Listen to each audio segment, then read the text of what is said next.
이제 저희 이제 시간이 다 되어가지고 본격적으로 낭독회 시작하도록 하겠습니다. 저희 우선 낭독회 또 인사도 하고 본격적으로 하기 전에 시인님 먼저 낭독 두 편을 할 건데 두 편 시 먼저 읽고 그 다음에 인사드리도록 하겠습니다. 어떤 시 읽어주실까요? 저는 제일 처음에 있는 13쪽에 있는 튜토리얼을 먼저 낭독하겠습니다. 네. 그리고 이어서 그 다음 쪽에 넘기면 15쪽에 가장 낭독해요. 그래서 이렇게 두 편을 해볼게요. 네, 먼저 읽겠습니다. 네.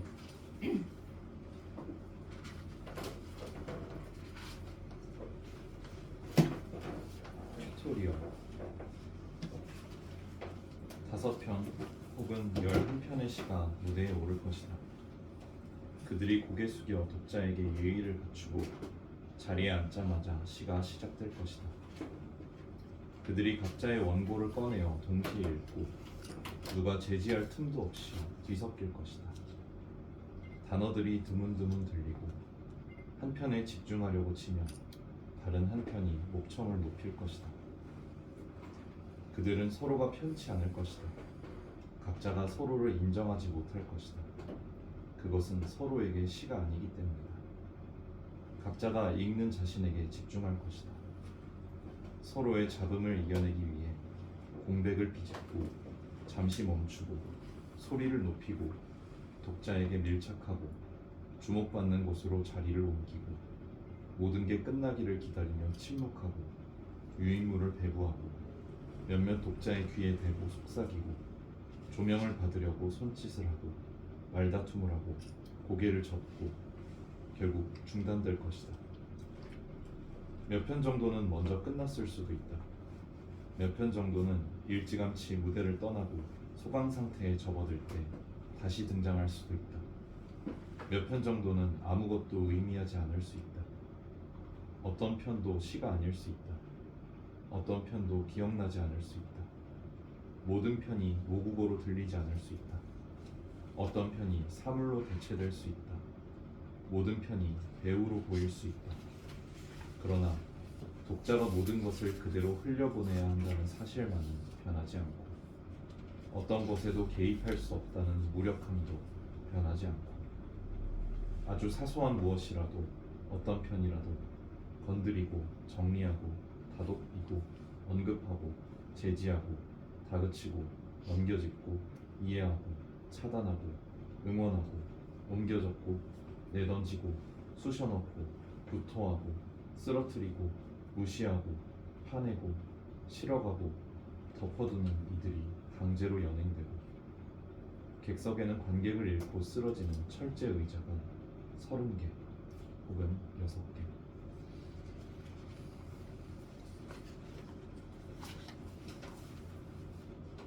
가장 낭독회 낭독을 위한 지시사항. 그러나 가장 적막한 홀에서도 낭독은 들리지 않을 것. 혀와 입술의 움직임만으로 시를 읽을 것.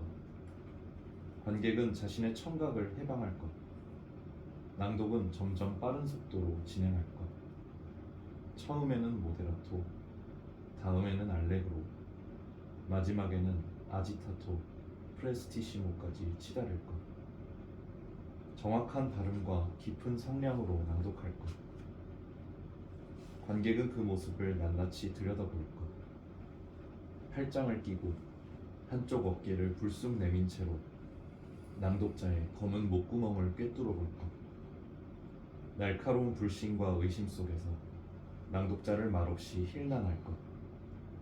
낭독자의 혓바닥과 낭독자의 송곳니와 낭독자의 입천장과 낭독자의 침 삼키는 소리를 꿰뚫어 볼 것. 그것들이 탄로나지 않도록 낭독자는 낭독할 시가 아닌 가짜 문장들을 준비할 것. 시가 아닌 육성과 시가 아닌 단어와 시가 아닌 믿음과 시가 아닌 열망과 시가 아닌 거짓말과 시가 아닌 호소와 시가 아닌 삶을 내비할 것. 혀와 입술의 움직임만으로 전달할 것.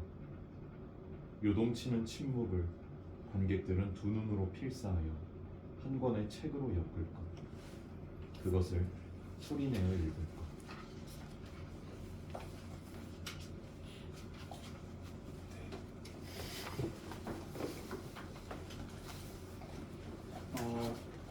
먼저 인사를 드리도록 하겠습니다. 저는 아침달에서 책을 만들고 있는 이길이라고 합니다. 오늘 추석 연휴를 앞두고 이렇게 귀한 발걸음 해주셔가지고 너무 감사합니다. 사실 저녁 시간에 어떤 책을 같이 읽고 이야기를 나누는 시간을 마련하는 것도 오랜 준비가 필요하지만 함께 모여가지고 그 책과 작가, 독자가 함께 모여가지고 이야기를 나누는 시간 자체가 저는 되게 귀하다고 생각을 해요. 늘 있는 일은 아니라고 생각을 하기 때문에 그래서 오늘 너무 좋은 책방에서 함께 할 수 있어가지고 영광이고 좋은 작가님하고도 같이 이야기 나눌 수 있어가지고 영광이고 그리고 좋은 독자님들 함께 할 수 있어서 영광입니다. 네. 작가님을 먼저 소개를 들어보고 또 인사 나누도록 하겠습니다. 작가님 오늘 소개 한번 부탁드립니다. 네, 안녕하세요. 저는 기원석이라고 합니다. 네, 양력으로는 간단하니까 말씀드리면 저는 2018년에 시인수첩 신인상으로 등단해서 한동안 활동하지 않았다가 이제 2024년에 아침달 시집 가장 난독해라는 시집으로 시집을 한번 내면서 이제 활동을 좀 다시 본격적으로 시작을 했는데요. 이 시집을 내는 동안에 여러 가지 일들도 많이 있었고 제가 지금은 이제 주된 직장도 다니고 있고 또 이거를 같이 병행하면서 좀 저의 일하는 기록들이나 아니면 저의 좀 달라진 어떤 삶의 양식들이 많이 녹아들면서 이 시집을 써내게 됐는데 이거에 대해서 되게 이런 낭독할 기회가 있었으면 좋겠다. 그러니까 저는 사실 시집을 내면은 꼭 어떤 형태로든 이걸 읽고 많은 어떤 방식으로 좀 이야기를 나누고 싶다라는 생각을 많이 했었는데 그 처음 기회를 이제 이 밀물 책방에서 가질 수 있게 되어서 너무 저도 영광이고 또 기쁘고 아주 와주셔서 또 감사합니다. 제가 알기로는 여기 책방에서 시집 낭독회는 처음 하시는 거 맞죠? 처음 하신 걸로 알고 있고 그래서 의미가 되게 깊고요.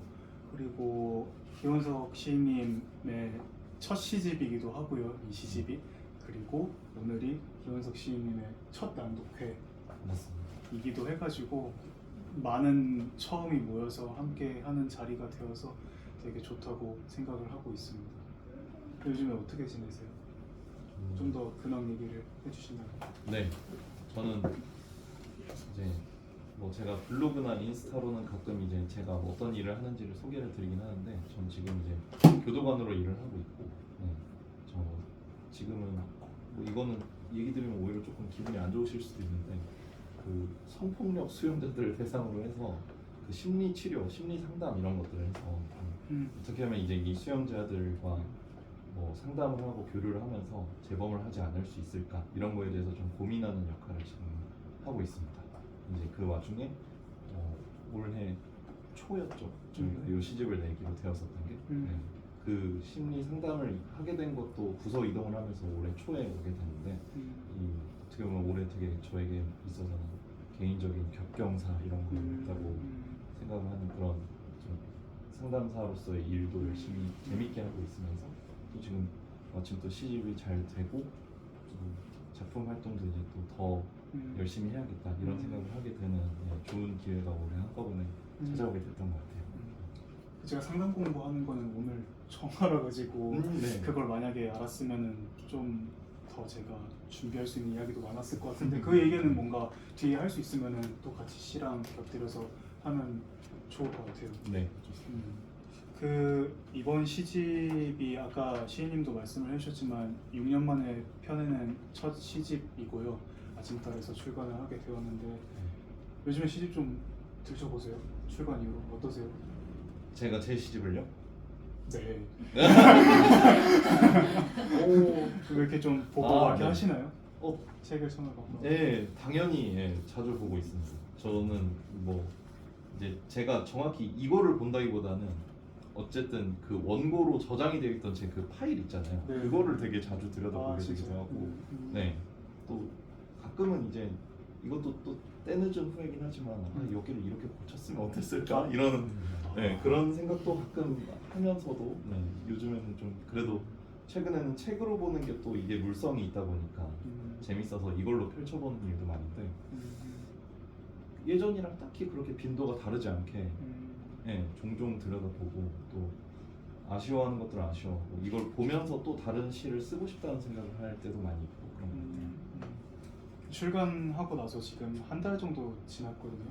그 출간에 대한 어떤 소회 같은 것도 있을까요?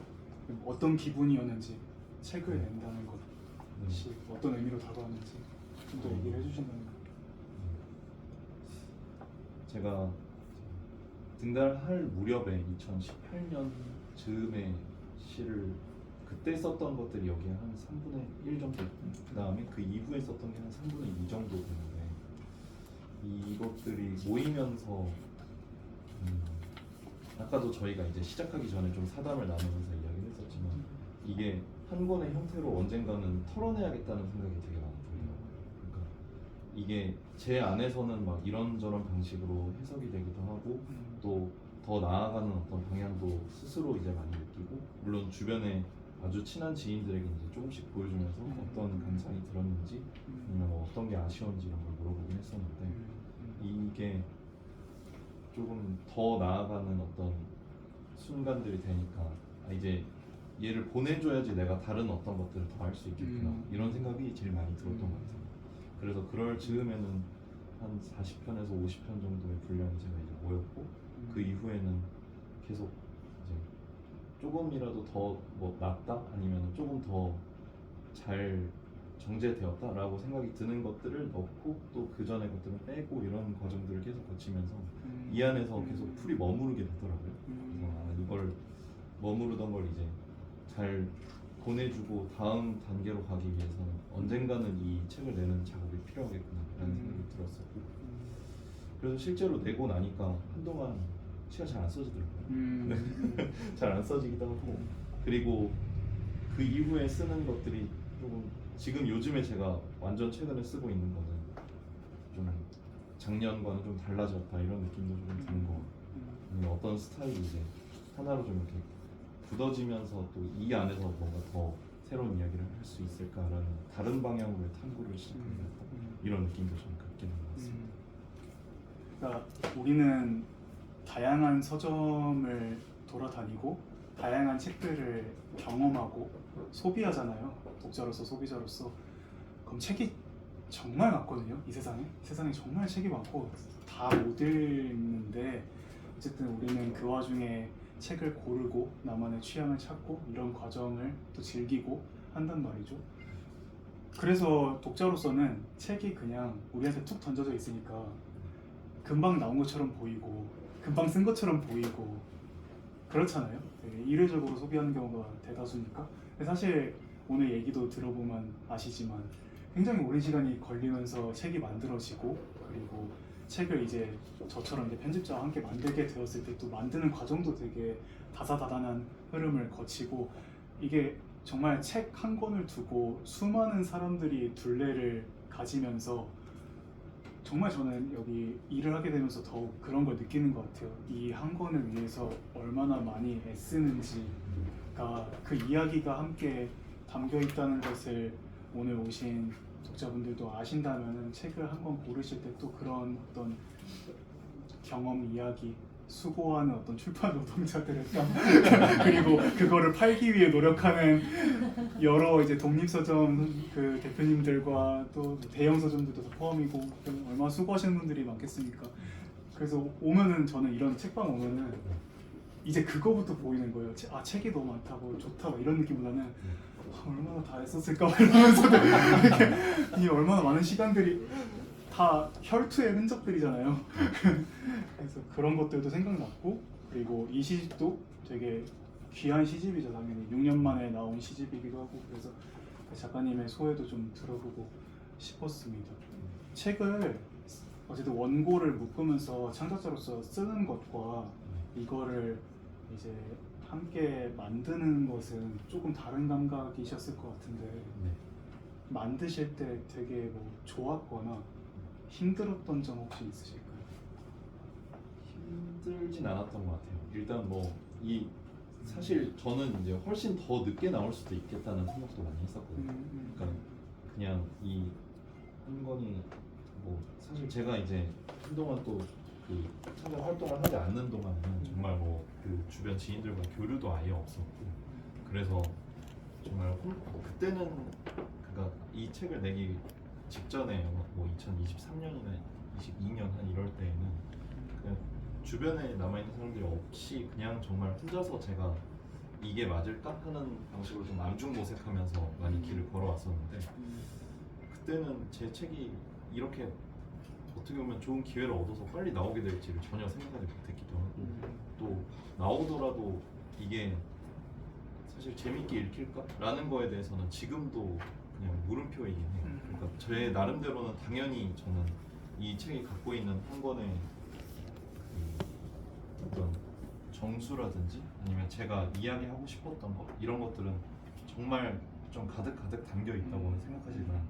그거랑 별개로 이제 사람들에게 좀 매력적이거나 좀 재밌게 읽히거나 아니면 편하게 읽힐 만한 요소들은 적다라는 것도 저도 스스로 좀 알고 있거든요.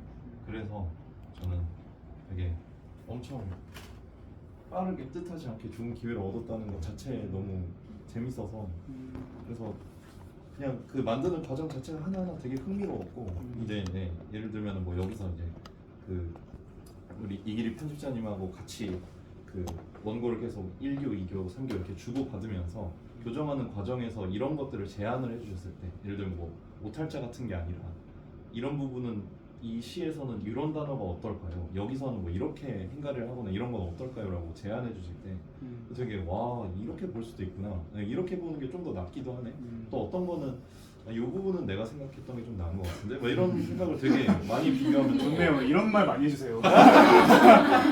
원하셨나요? 이런 거 많이 해주세요. 아 그럼요. 네. 좋습니다. 이런 모형담. 그러니까요. 그런 제안을 했군요. 네, 그거를 주고받는 과정 자체가 엄청 재밌었어요. 그리고 그 과정 안에 사실 뭐 저희 제목에 대한 이야기도 했었고 표지에 대한 이야기도 했었고 이런 게 아 생각보다 내기 힘들구나 이게 이제 그런 느낌을 조금 쉽게 생각했었군요. 네, 그렇죠. 저는 그냥 제가 생각하는 어떤 제목들이나 뭐 표지나 이런 게 될 거라고 생각했는데 생각보다 이거는 또 사람들에게 보여주는 과정이니까 저만의 주관으로 또 되는 것도 아니잖아요. 그런 것들을 되게 조율하는 과정 자체가 되게 재밌고 네, 흥미로웠다 이런 생각을 많이 했습니다. 맞아요. 그래서 방금 얘기해 주신 것처럼 이제 시집 얘기를 더 하게 될 텐데 우리가 시집을 보면은 가장 먼저 눈에 띄는 게 표지 디자인, 제목, 이제 뒷표지 그리고 아침달 시집 뒷표지에는 이렇게 글귀가 하나 발췌가 되거든요. 이 3요소를 먼저 같이 얘기를 해볼까요? 네. 제목이랑 표지 디자인, 뒷표지 네. 관련해가지고 어떻게 정하게 되신 건지 같이 얘기를 해보면 좋을 것 같습니다. 사실 이 시점에서 이제 이기리 편집자님께 감사함을 표해야 되는데 이 가장 낭독해라는 제목은 원래는 제목 후보군에는 없었거든요. 네. 그랬죠. 그랬는데 이거를 딱 이 제목도 되게 괜찮을 것 같다. 그리고 사실 정확히는 괜찮을 것 같다가 아니라 이걸로 하셨으면 좋겠다라고 너무 강하게 얘기를 해주셔서 그런가? 했는데 맞더라고요. 네, 그래서 저도 되게 왜 오히려 되게 제 시의 순서 자체는 거의 바뀌지 않았었거든요. 맞아요. 그래서 어떻게 보면 제 시집의 두 번째로 있는 시인데도 왜 이걸 제목으로 할 생각을 오히려 못했을까라는 걸 제가 더 많이 스스로 생각을 해봤던 것 같고 그래서 이 제목으로 하게 되었을 때 참 간결하면서도 엄청 이 제가 낭독회 그리고 또 가장이라는 표현에서도 의도하고 있는 뭔가 좀 가짜 그리고 뭐 그것들과의 좀 싸움과도 같은 것들 약간 투쟁의 이야기들이 좀 이 시집에서 사실 알게 모르게 되게 많이 나오고 있는데 그런 것들을 잘 반영해 줄 수 있는 좋은 제목을 얻지 않았나 라는 생각을 많이 했었던 것 같아요. 그래서 이 표지 디자인을 봤을 때 되게 이야기가 많이 있겠구나 라는 생각을 제일 먼저 했었던 것 같아요. 이 표지 디자인 원래 이 의자들이 되게 뭐 처음에 딱 보면은 드는 느낌은 약간 두서없이 놓여 있잖아요 의자들이 그리고 하나만 딱 뒤를 돌아서 있고 그게 이제 마주보고 있는 형태가 있는데 이 두서없이 되어 있는 이 디자인에서 제가 사실 방금 읽었었던 튜토리얼이라는 시에서의 좀 그 여러 편의 시들이 무대에 올라서 막 자기들끼리 계속 서로가 시이고 다른 애들은 다 시가 아니야라는 어떤 맞아요. 이 경쟁하듯이 맞아. 서로가 자기를 시라고 어필하고 있는 맞아. 이런 어떤 이야기나 아니면 가장 낭독회라는 시에서 나오듯이 낭독자와 그 독자가 서로 낭독자와 여기서는 관객이라고 표현해요. 네, 낭독자와 관객이 서로 대립하는 어떤 구도로 나오고 있는 이런 것들을 많이 함축해 줄 수 있는 좋은 어떤 표지가 아니었나라는 생각을 많이 했었던 것 같아요. 그래서 이 표지를 봤을 때 되게 신선하다. 그리고 또 그 이전에 아침달 시집에서 나왔던 어떤 시리즈들과 또 비슷하면서도 또 다른 느낌이 되게 있어서 예, 잘 어우러진다라는 생각을 많이 했었던 것 같습니다. 그리고 마지막으로 이제 뒤에 부분은 이제 이거는 암시집이라는 시에서 나오는 그 구절 중에 하나인데 너를 움켜쥐는 어둠 그것은 한 명이 사람이 되고 있으며 한 명이 사람이 되어 있으며 그것이 나의 내용이다 라는 거는 이거는 좀 어떤 식으로 설명하냐에 따라 좀 다르긴 한데 그냥 시를 처음 암시집이라는 시집 자체에서 전체 맥락 속에서 보면은 사실은 그 어떤 영화를 보는 두 사람의 이야기라고 좀 표현하는 게 사실 그게 제일 제가 시를 쓸 때 큰 모티브가 되었던 건데 근데 이 부분만 잘라서 이야기를 하면은 사실은 이 어둠이라는 건 저는 글씨라고도 볼 수 있다라고 많이 생각을 해놨었어요. 네. 글씨의 그 검은색을 그냥 어둠이라고 한다면 그냥 단순히 검다라고 할 때랑 우리가 어둡다라고 할 때는 좀 더 깊이감이 있고 좀 더 공간감이 있는데 이제 글씨로 쓴 어떤 것들이 공간감이나 깊이감을 가지면서 그게 네가 부재하는 어떤 공간에서 내가 되고 있고 그리고 그게 어떤 사람이 되고 있다 이런 이야기를 하는 게 일단은 조금 있었고 또 그 아침달 인터뷰에서도 제가 이 어둠에 대해서는 이야기했던 것과 같이 빛이 부재하는 어떤 거에 대해서 이야기할 수도 있고 그렇게 본다고 하면 어쨌든 네가 존재하지 않는 어떤 바깥에서 내가 너를 보고 있고 그리고 그게 너를 움켜쥐려고 하고 있다라는 어떤 그런 의미로 많이 형상화하고 있다. 저는 이제 그렇게 생각했었어요.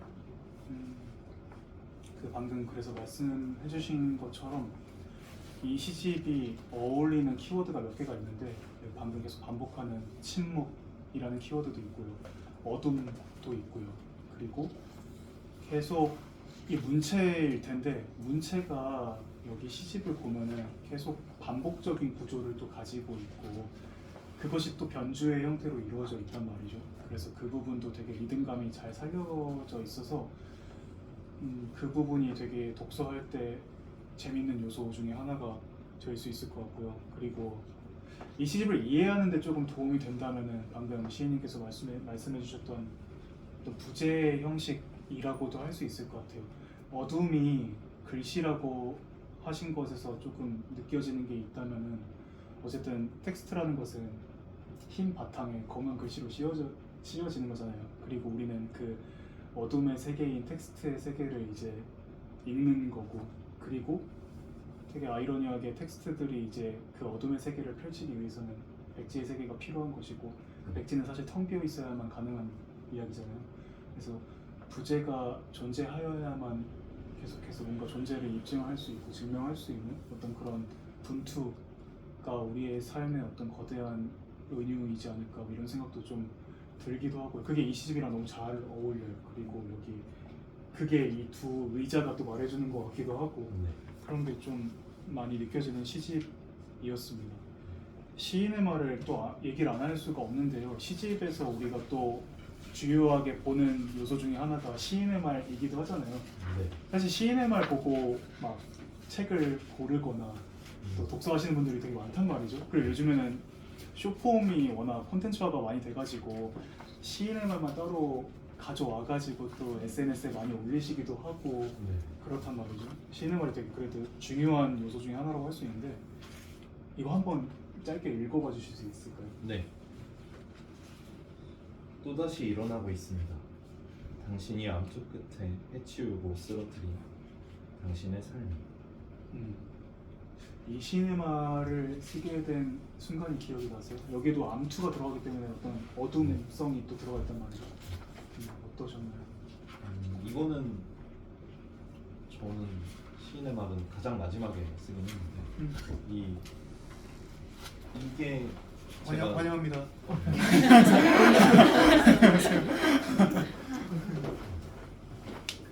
이게 저는 원래 이제 이 시집의 가장 첫 제목 후보였던 튜토리얼이라는 걸 가장 잘 이야기해주는 네.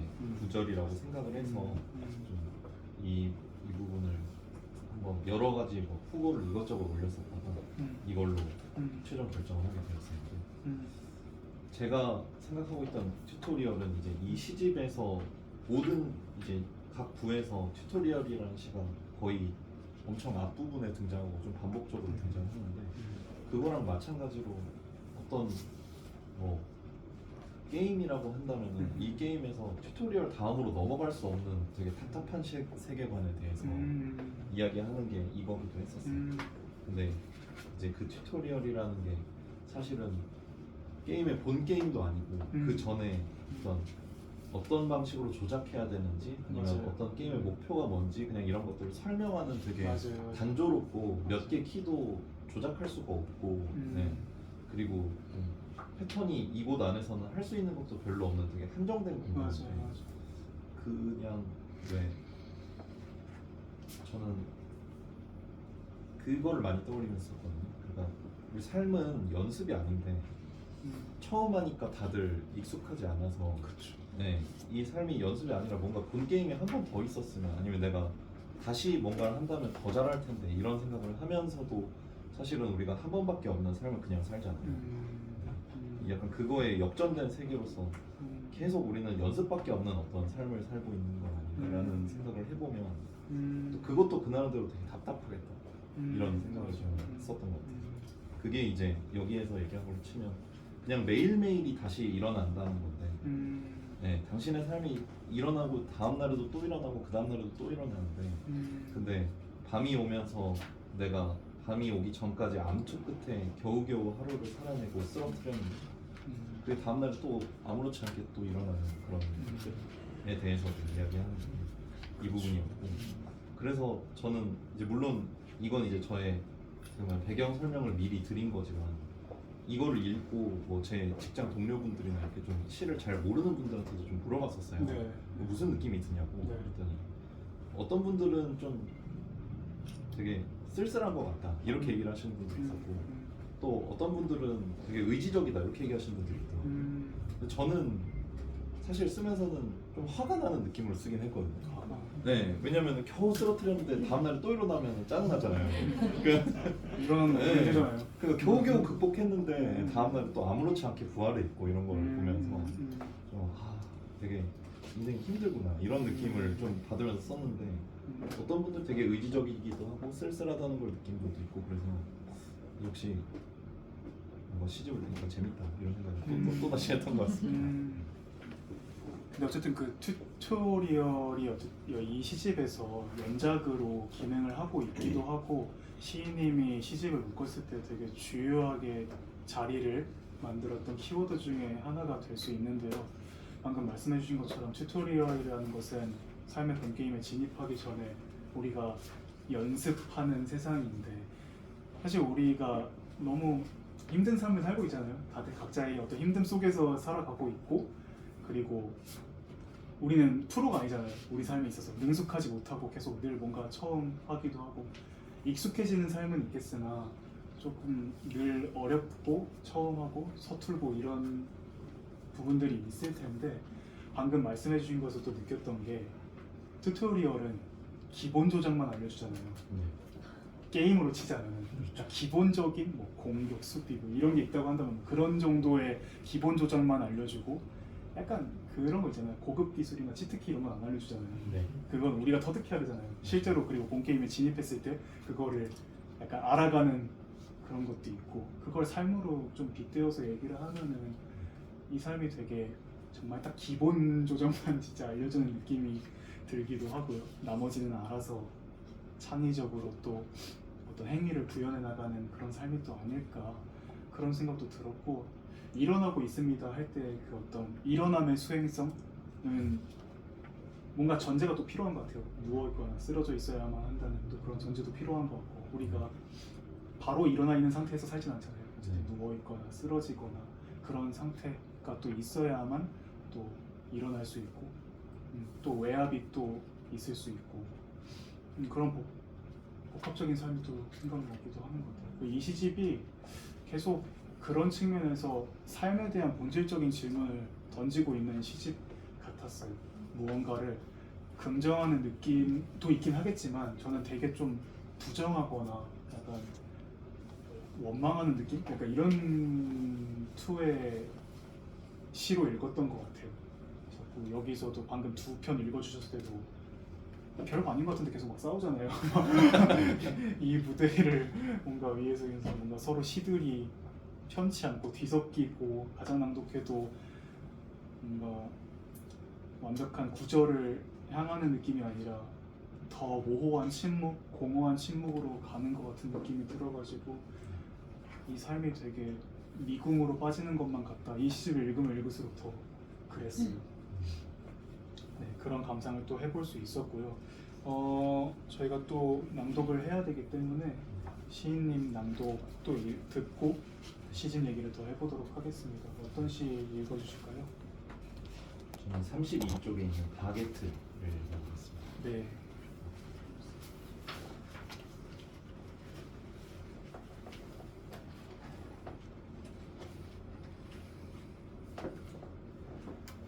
바게트. 그의 시집은 바게트. 콘트라 베이스만한 바게트. 시집에 패인 칼집 사이로 블루베리 매드 크림치즈 같은 달콤한 글자들이 배어있다. 공원에서 제빵사가 외친다. 바게트 사세요. 바게트 사세요. 새벽부터 호숫가에 모인 아이들이 물수제비를 띄우고 가판대에 걸터앉은 제빵사가 한마디 푸념을 한다. 요즘 누가 바게트를 먹겠어? 프랑스인도 아니고. 독백에서 깨달음을 얻은 그는 이제 바게트로 그의 독자를 두들겨 팬다. 그는 눌어붙은 밥풀 같은 몇 톨의 독자들을 박박 긁어내고 부러진 바게트를 행인들의 입에 쑤셔 넣는다. 그의 시집은 바게트. 골프채보다 단단하고 고드름보다 투명한 바게트. 콘트라베이스보다 거대한 흉기를 공원에서 휘두르고 바게트에 두들겨 맞은 독자들. 비명이 언덕을 넘어 폭죽처럼 메아리치고 제빵사는 수배되지도 않고 사악한 위트를 곁들인 비유, 퍽퍽한 의식 덩어리로 만든 이런 바게트를 누가 먹을 일은 없겠지. 만에 하나라도 그런 바게트를 슬며시 뜯어보는 사람이 있다면 행여나 그걸 한 입 베어물다가 콧수염을 쓸며 눈을 부라리는 제빵사에게 무슨 소감이라도 건네야 하는 가련한 독자가 있다면 그는 목숨을 부지하기 위해 가판대를 물려받아야 한다. 머지않아 공원에는 이젤처럼 현악기처럼 진열된 무수한 바게트 몽둥이들과 바게트 사세요, 바게트 사세요, 제발 사세요 외치는 독자들의 화음과 주위를 두리번거리며 다가오는 수많은 비둘기들을 내쫓는 제빵사의 숱한 헛스윙과 이 모든 광경을 유유히 지나쳐가는 수많은 프랑스인들로 가득하고 시에 굶주린 독자 하나가 바게트를 훔쳐 달아나다가 깊은 호수에 빠지고 호수의 빛나는 이마에 노을이 흘러내릴 때까지 아이는 물수제비를 띱니다.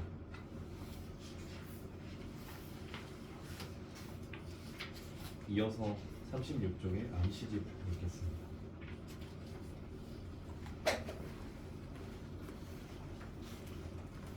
암시집. 너에게는 시집이 있다. 사전보다 두꺼운 시집이 너에게 있다. 너의 시집에는 두 개의 구멍이 나란히 뚫린 검은 표지가 있다. 너는 구멍에 두 손가락을 넣는다. 둘은 텅 빈 내부에 자리를 잡는다. 내부에 투사된 온기를 매만진다. 둘은 오래도록 영화를 본다. 오래도록 용해되고 부식되어 가던 둘은 시집 밖으로 끌려나와 펜을 든다. 셋은 모르는 이야기를 써내려 간다. 하나도 모르는 이야기를 써내려 간다. 그것은 한편의 시가 되고 있으며 한편의 시가 되어 있으며 이것은 그 시집의 내용이다. 너는 둘을 추궁한다. 셋은 지문을 벌리고만 있다. 너는 시집을 부수려고 한다. 둘은 협조하지 않는다. 둘은 표절을 권유받는다. 영상에 흠뻑 젖어 쭈글쭈글해진 그들이 펜을 쥐고 있다. 너의 손이 굽은 손등을 내밀고 있다. 너에게서 손등이 멀어지고 있다. 누군가를 쫓아가듯이. 너는 눈을 감는다. 어둠이 두 눈을 꿰뚫고 들어온다. 어둠이 너를 받아 적는다. 너를 움켜쥐는 어둠.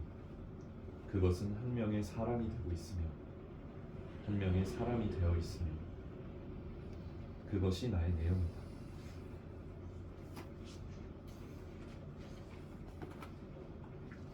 그럼 45쪽의 미싱을 보겠습니다.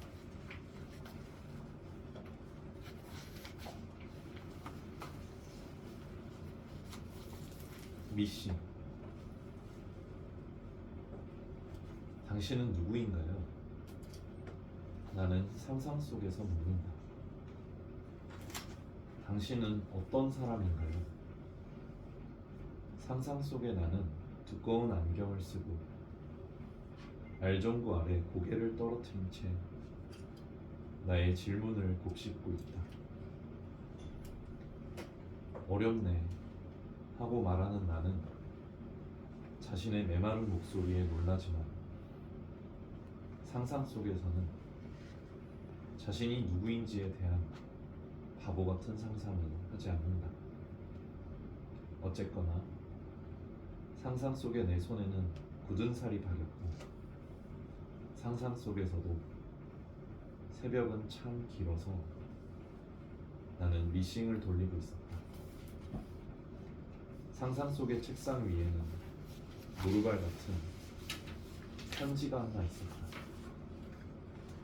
아침마다 답장을 적어 보냈고 그것은 새벽마다 뜯어진 흔적도 없이 반송되었고 그때에도 나는 미싱을 돌렸다. 당신은 누구인가요? 그런 문장으로 시작하는 당신을 생각하며 나의 이야기를 적어드립니다. 어렵겠지만 스스로에 대해 한 번도 제대로 상상한 적 없었지만 한방눈에 들판이 어지러이 덮인 어느 날 나는 야트막한 발자국을 따라 나섰습니다. 먼 기슭까지 아름답게 빛나는 멱총을 들고 메아리 치는 누군가의 울음을 쫓듯 따라오는 나의 두 손이 발굽처럼 단단히 굳어갔습니다. 나는 발소리를 죽이며 상상했습니다. 사냥을 마치면 털모자도 가죽장갑도 벗고 장화를 갈아 신고 당신을 만나러 가야지.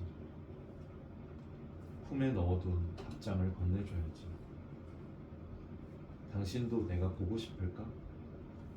기다리는 새벽이 길까? 태엽을 감듯이 초침이 찰칵거리고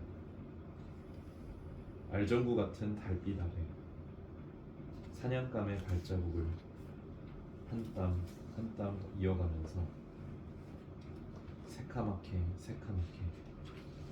이빨을 갈면서 사냥을 마치면 당신을 만나러 가야지. 아침마다 적힌 편지는 그런 것입니다. 이튿날 뜯어진 흔적도 없이 아름다운 편지가 새벽 이슬에 젖어 반송되었고 나는 미싱을 돌리고 있다. 이런 문장으로 시작하는 상상 속에서는 매일같이 당신을 기다릴 수 있고 그곳에서는 당신이 누구인가에 대한 바보 같은 질문은 하지 않는다. 그런 문장으로 끝나는 편지가 있다.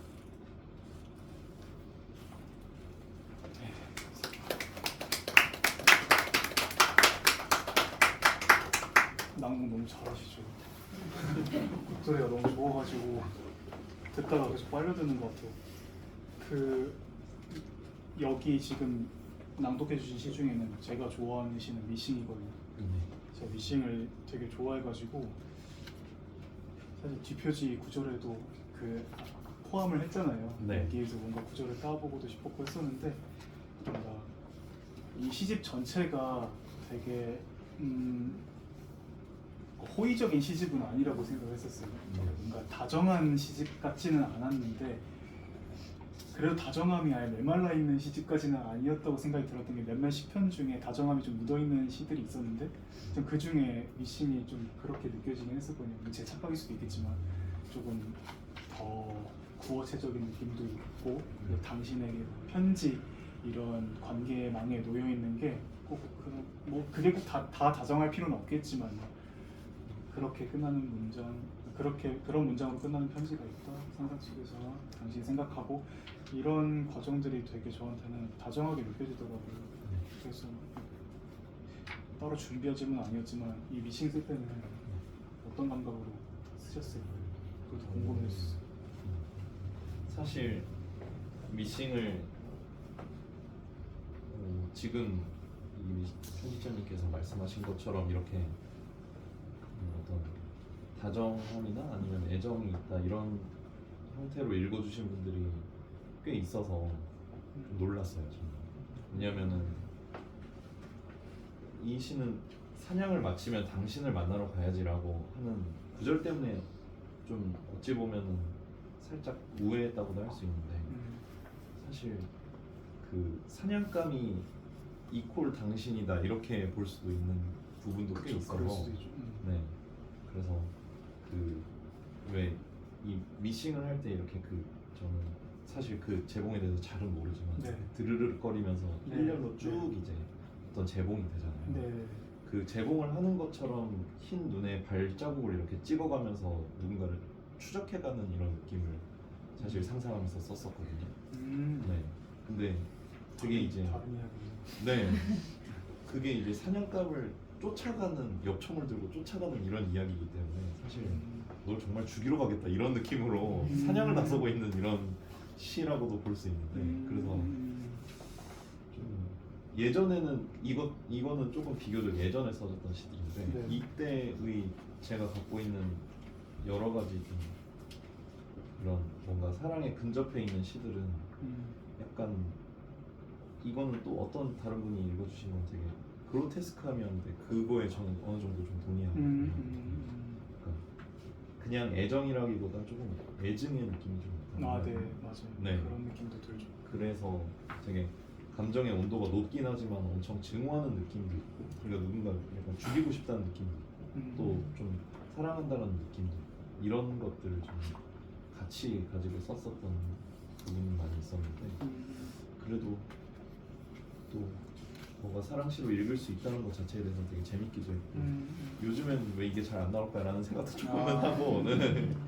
뭔가 오히려 좀 시 말고 그냥 애정은 그냥 애정 표현을 하면 되지 이런 식으로 제가 돌아서서 그런 건지 네, 저도 제 스스로에게 좀 의문을 갖고 있습니다. 제가 읽었던 미싱은 그런 느낌이었어요. 사냥감이라고 또 얘기를 해주셨지만 저는 이 시를 읽으면서 계속 흔적을 남기면서 사라지는 당신을 계속해서 추적하는 과정, 거기서 뭔가 사랑을 발견하기도 하고 방금 애증이라고 하셨으니까 그만큼 또 증오도 느껴지고 그런 양가적인 시라고 생각했습니다. 사실 양가성은 아니죠. 왜냐면 사랑에도 증오가 포함되어 있고 증오에도 사랑이 포함되어 있고 그냥 함께 가는 거라고 생각이 드는데, 근데 하나 좀 반대되는 느낌이 있다면은 미싱은 여기서 미싱기를 의미하는 거이겠지만 제공 그런 차원의 이야기이기도 하겠지만 영어로도 하면은 미싱이잖아요. 계속 누군가를 잃어가는 과정. 근데 잃는다는 것도 있지만 미스에는 그립다는 그렇죠. 표현도 있고, 이거는 뭐 어느 모 출판사 거기 네, 시인 그 시집에도 있는 말이지만 잃는 것이 그리움을 또 따라가기도 하고 잃어가면서 누군가를 좀 더 계속 사랑하기도 하고 그런 추적의 과정이 담긴 시라고 또 생각이 들었어요. 기원하는 일과 잃는 일은 사실 병시가 될 수가 없는데 네. 이거를 시에서는 병시를 시킬 수 있잖아요. 그런 감각으로 쓰여졌나? 막 그런 생각을 혼자 하면서 되게 너무 좋게 읽었던 시 중에 하나였었습니다. 시집 얘기를 좀 더 해보도록 하죠. 그 부록이 있는데요. 네. 부록이 제목을 입력해 주세요 하면서 시집을 펼쳐보시면은 이렇게 여백을 두고 바로 다음 페이지로 넘어가게 되는데 구성도 독특하고요. 짧은 글이지만 굉장히 강렬한 힘이 담겨 있는 글이었습니다. 이 부록에 대해서도 간단한 소개해 주신다면 어떤 말을 해주실 수 있을까요? 이 부록에 나온 저는 어떤 할아버지쯤에 해당하는 어떤 노년의 화자를 생각하면서 쓰긴 했는데 이 화자가 사실 이제 시집을 혹시 미리 읽으셨다면 아시겠지만 4부에 제일 처음에 나오는 마지막 시에 나오는 할아버지랑 네, 비슷해요. 네. 이 사람을 한 번 더 소원해서 젠장 여기서 또 다시 만날 줄이야 이렇게 하면서 시작하는 느낌인데 그 화자를 좀 이상하게 좀 이 마지막 시라는 시는 이건 좀 예전에 쓰였던 시편인데 그 예전에 썼던 시인데 여기서 왠지 오랜만에 몇 년 만에 또 부르고 싶더라고요. 그래서 이 사람을 좀 호명하고 이 사람이 이야기를 하는 식으로 쓰고, 그리고 물론 이제 저는 그 다음에 또 하나가 더 있지만 마치 누군가가 계속 내용을 검열하고 삭제하는 느낌으로 뭔가를 계속 맞아요. 그러니까 하고 싶지 않거나 아니면 속내를 들킬 것 같은 부분에서는 자꾸 지우고 있다라는 어떤 설정으로서 제가 이 부록을 썼었는데 저는 어떻게 보면 이거는 마지막 시라는 시랑 연결해서 얘기를 하지 않을 수가 좀 없는 것 같긴 해요. 맞아요. 그 시는 이제 뭐 두 개를 같이 묶어서 이제 말씀을 드리자면 어떤 한 시집만 계속 읽는 유일한 어떤 독자가 있다라고 한다면, 그러니까 어떤 시집이라는 곳에 갇혀서 이 시집만 계속 읽으면서 살아야 하는 어떤 독자가 있다고 한다면 그에게는 이게 유일한 책이자 이게 어떤 세계가 아닐까 이런 생각을 했었고, 그리고 그 세계 안에서 살고 있는 본인이야말로 가장 내가 심지어 작가보다도, 왜냐면 작가는 이 책을 내고도 또 다른 책을 쓰러 갈 수도 있고 그렇죠. 네, 아니면 이 책을 작가는 쓰고 난 뒤에 어쩌면은 뭐 저희가 그렇듯이 좀 탈고했다는 느낌으로 이걸 털고 또 다른 데로 나아갈 수도 있고 다른 책을 읽으러 갈 수도 있는 그런 어떤 존재인데 뭔가 가상의 독자를 하나 설정해서 그 사람은 이 독자는 아예 이 책이라는 세계에 갇혀서 계속 이것만 읽어야 한다라고 하면 어쩌면 얘가 혼자서 여러 가지 상상을 하지 않을까. 그러니까 네, 이 독자야말로 작가보다도 더 특권 있는,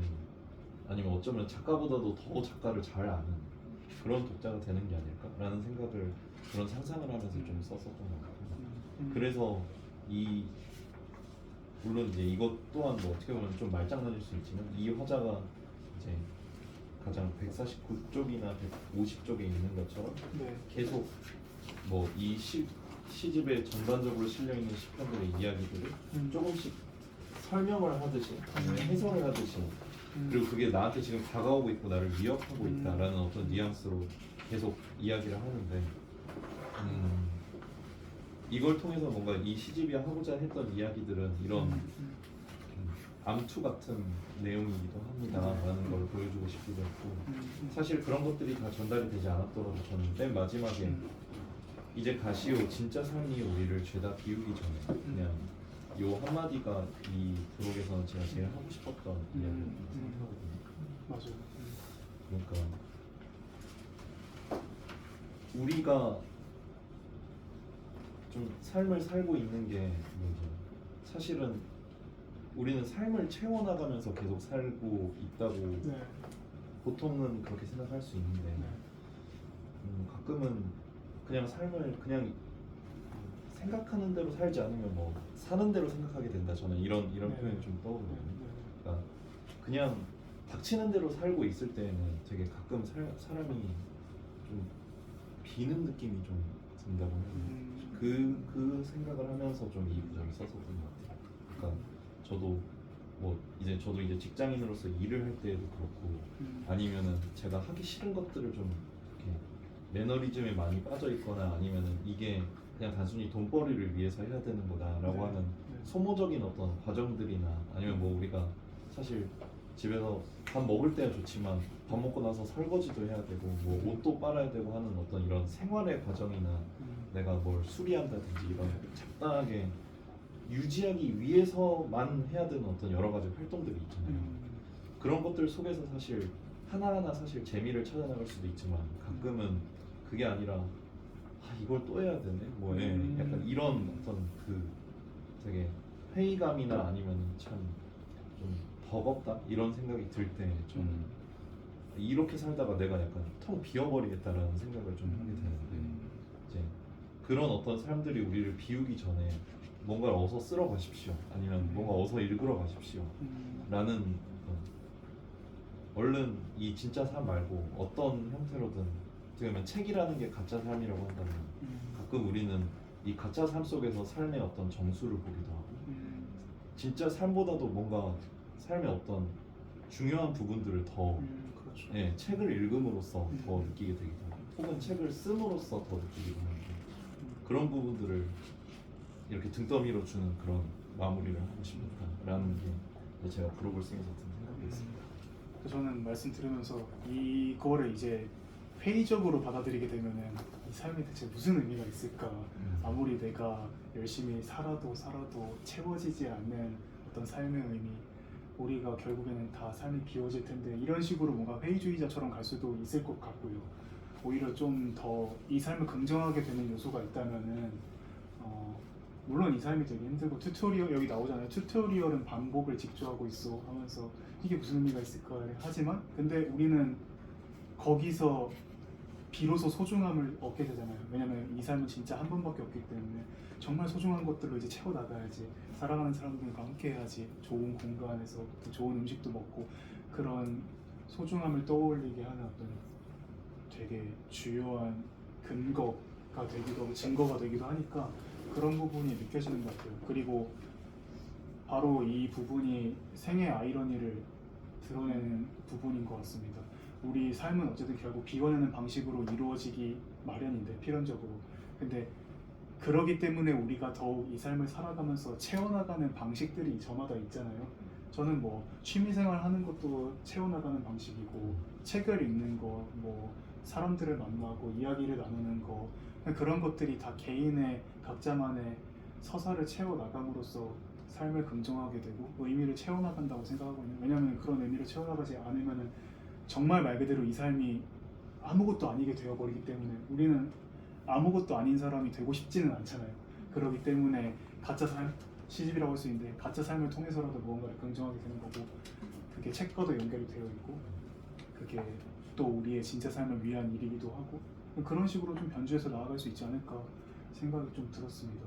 그래서 너무 회의적으로 생각할 필요는 없겠다 이런 생각도 들었어요. 물론 이 시집이 그 정도의 막 삶을 긍정하라 친절한 시집까지는 아닌지 모르겠지만 이런 어떤 무미건조해 보일 수도 있고 좀 모던해 보일 수도 있는 문체를 통해 가지고 우리가 또 얻는 위로와 위안이 있다고 좀 생각이 들었어요. 그래서 말씀해 주신 부분이 되게 공감이 많이 됐었고 부록 마지막은 괄호한 다음에 내용을 삭제하겠습니까 이렇게 되잖아요. 저는 이거를 책을 소개하는 글에서도 썼지만 이게 사실 질문이라고 볼 수가 없었던 거예요. 저한테는 질문의 형식을 취했지만 괄호를 통해서 이 질문마저도 삭제해버리는 그런 느낌이 들어가지고 이 질문조차 이제 나에게 허용되지 않는구나. 이 삶이라는 것은 그냥 삭제는 원래 필연적인 건데 한번 이 세계가 뭔가 한번 그냥 물어봐주는 느낌이 들어가지고 솔직히 기분이 안 좋긴 했었어요. 근데 뭔가 제가 방금 말했던 생의 아이러니를 보여주는 한 부분인 것 같기도 하고 그래서 좋았습니다. 제목을 입력해주세요 한 다음에 이 한 페이지가 비워나가는 것도 어떤 비워지는 방식 중에 하나가 되지 않을까 그런 생각이 들었습니다.